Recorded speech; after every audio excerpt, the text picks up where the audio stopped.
All right, team. So today we're doing a serpentine belt on a 2017 Nissan Altima. As you can see, you got to take off the passenger side wheel, and then there's a splash guard that goes here, and you go ahead and take that off. So right there's the tensioner.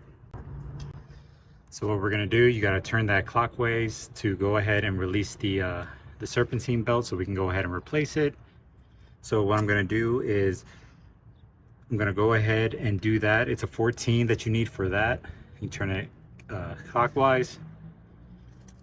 So I'm gonna go ahead and take the belt off real quick, and then be right back.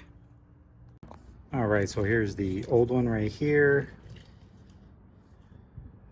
A little bit of cracking going on in there, but can last a little bit. So in a pinch, you could use this. And here's the new one. All brand new, no cracks.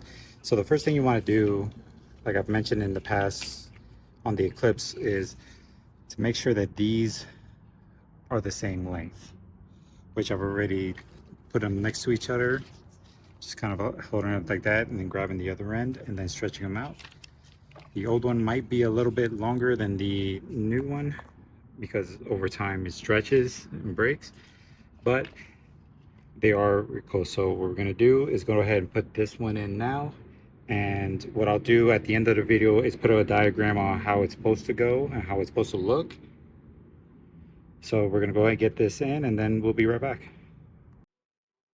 All right, so here's the serpentine belt back in the diagram it should be.